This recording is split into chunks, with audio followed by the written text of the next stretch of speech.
Innal hamdalillah nahmaduhu wa nasta'inuhu wa nastaghfiruh wa na'udzu billahi min shururi anfusina wa min sayyiati a'malina. May yahdihillahu fala mudilla lahu wa may yudlilhu fala hadiya lahu. Asyhadu an la ilaha illallah wahdahu la syarika lahu wa asyhadu anna Muhammadan abduhu wa rasuluh. Allahumma shalli ala Muhammadin wa ala alihi wa sahbihi ajma'in. Inna Allaha wa malaikatahu yusalluna ala nabi. Ya ayyuhalladzina amanu sallu alaihi wa sallimu taslima.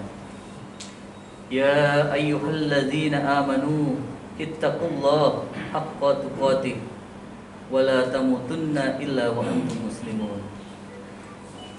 Jemaah yang berbahagia, alhamdulillahirabbil alamin. Hanya semata karena nikmat dan rahmat dari Allah Subhanahu wa taala, kita hari ini dapat berjumpa kembali dengan hari yang teramat mulia pada pekan ini, yaitu hari Jumat. Semoga salam serta salawat tercurahkan kepada junjungan besar kita Nabi Muhammad SAW, juga kepada keluarga, sahabat, dan begitu pula orang-orang yang senantiasa istiqomah meniti jalan beliau hingga hari akhir nanti. Hidupnya manusia di hamparan bumi ini tentu tidak akan lepas dari berbagai macam ujian dan cobaan dari Allah Subhanahu wa taala. Allah Subhanahu wa taala melalui cobaan yang diberikan bermaksud untuk menyaring golongan hamba-hambanya. Mana di antara mereka yang termasuk hamba yang bertakwa dan mana di antara mereka yang tergolong hamba yang ingkar. Sebagaimana dalam firman Allah dalam Quran surat Al-A'raf ayat 168. A'udzu billahi minasyaitonir rajim. Bismillahirrahmanirrahim. Wa qatta'nahum fil ardi umama minhumus salihuna wa minhum duna dzalika wa balawnahum bil hasanat wa balawnahum وَبَلَوْنَاهُمْ بِالْحَسَنَاتِ وَالسَّيِّئَاتِ لَعَلَّهُمْ يَرْجِعُونَ. Dan kami bagi mereka di dunia ini menjadi beberapa golongan. Di antaranya ada orang-orang yang saleh dan di antaranya ada orang-orang yang tidak demikian.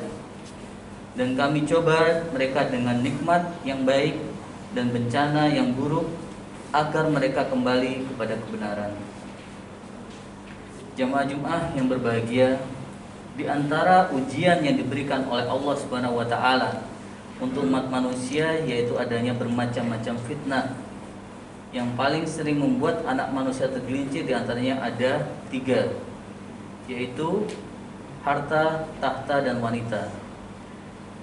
Sering kita temui insan yang awalnya soleh pada akhirnya berbalik dari keimanannya karena terlena dengan fitnah tersebut. Fitnah yang pertama adalah fitnah harta. Harta merupakan salah satu ujian yang terdahsyat bagi manusia. Bahkan ada muslim yang awalnya taat harus terpaksa melepaskan diri dari keimanannya karena menjadi tawanan harta. Sebagaimana Rasulullah SAW bersabda yang diriwayatkan oleh At-Tirmizi, hadis ini sahih menurut Al-Albani. Inna likulli ummatin fitnah wa fitnatu ummatil mal. Sesungguhnya setiap umat itu mendapat ujian dan ujian pada umatku adalah harta.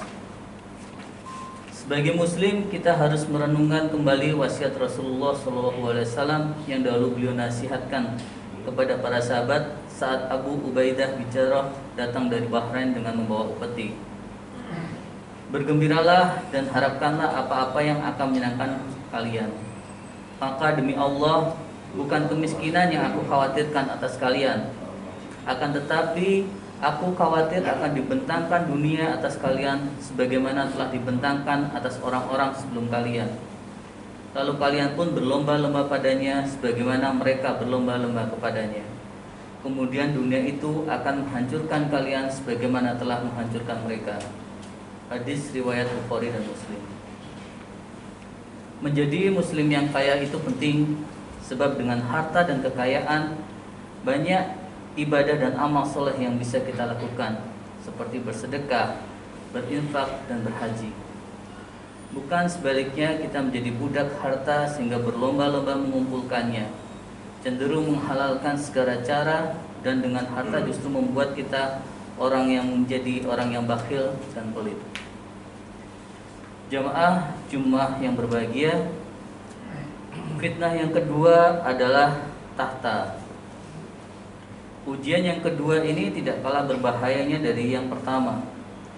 Hendaknya kita berhati-hati dari fitnah tahta, jabatan, atau kedudukan. Rasulullah SAW bersabda yang diriwayatkan oleh Al-Bukhari, "Innakum satakhrisuna 'alal imarat wa satakunu nadamatan yaumal qiyamah." Sesungguhnya kalian akan berambisi untuk mendapatkan kekuasaan, padahal kekuasaan itu akan menjadi penyesalan pada hari kiamat. Dari Ka'ab bin Malik radhiyallahu an, ia berkata, Rasulullah pernah bersabda yang diriwayatkan oleh At-Tirmizi dan Ibnu Hibban, hadis yang sahih, bahwa dua serigala yang lapar yang dilepas di tengah kumpulan kambing tidak lebih merusak dibandingkan dengan sifat tamak manusia terhadap harta dan kedudukan yang sangat merusak agamanya. Nabi Muhammad SAW menggambarkan rusaknya agama seseorang karena rakusnya seseorang kepada harta dan kedudukan. Lebih parah dari rusaknya tubuh kambing yang dicabi-cabi oleh dua serigala yang lapar dan rakus. Padahal dua serigala yang kelaparan pasti akan menjadi teramat buas saat melihat seekor kambing. Keduanya akan saling berebut kambing tersebut untuk segera dimakan, dan kerakusan dan kepuasan dua serigala tersebut pasti akan segera mencabik-cabik tubuh kambing yang awalnya utuh menjadi keadaan yang rusak, tercabik-cabik. Kekuasaan bisa menjadi ladang amal kebaikan manakala dijalankan dengan amanah. Sederhananya, amanah adalah tanggung jawab profesional dan dimaknai sebagai jalan pengabdian. Bukan seenaknya berkuasa dan semena-mena, dan kekuasaan dijadikan alat untuk mencapai kepentingan pribadi maupun memperkaya diri. Jemaah Jumat yang dirahmati oleh Allah, fitnah yang ketiga yang terakhir adalah fitnah wanita. Di setiap zaman akan kita jumpai bukti nyata bahwa salah satu ujian terberat bagi manusia adalah ujian dari lawan jenis.